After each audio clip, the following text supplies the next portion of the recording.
Here are 5 reasons why you should be eating more saturated fat from animal products.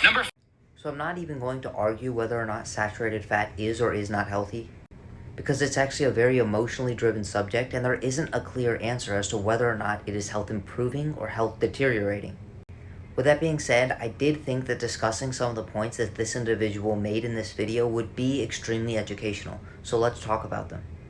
Number 5, saturated fat contains fat-soluble vitamins like vitamin A, D, E, and K, which are the foundation for good health.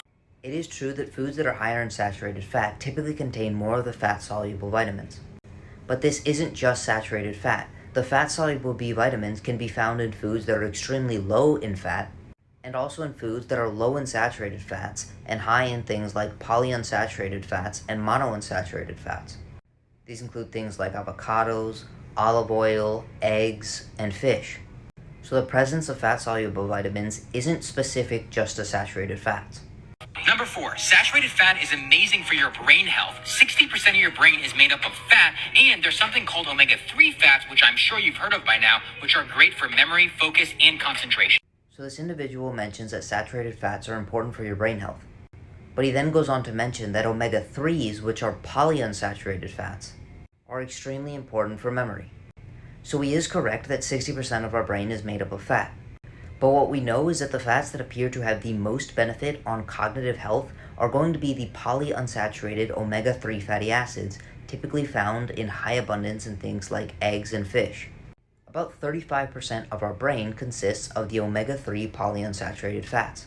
And while it is true that saturated fat does take up some portion of our brain, I want to highlight one very important thing. Both our liver and our brain can actually produce saturated fats from things like glucose and the polyunsaturated fats.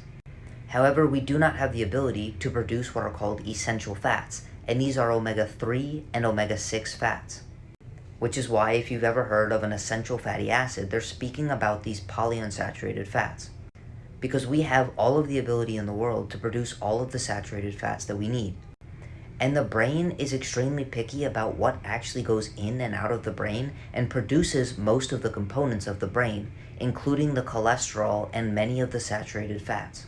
And albeit, while I do not take this data at heart because it's not very strong evidence, there are a lot of studies finding an association between high saturated fat diets and negative impacts on cognitive function. But there is a very long discussion to be had about the source of this data and how they came to these conclusions. 2, saturated fat is essential for hormone production as it provides the building blocks for many hormones. And number 1, this one should be pretty short. Saturated fat does not provide the building blocks for our hormones. I'm assuming this individual is referring to steroid hormones, such as testosterone, estrogen, cortisol, DHEA, pregnenolone, and aldosterone. With that being said, these hormones are not made out of saturated fat. They're made out of cholesterol.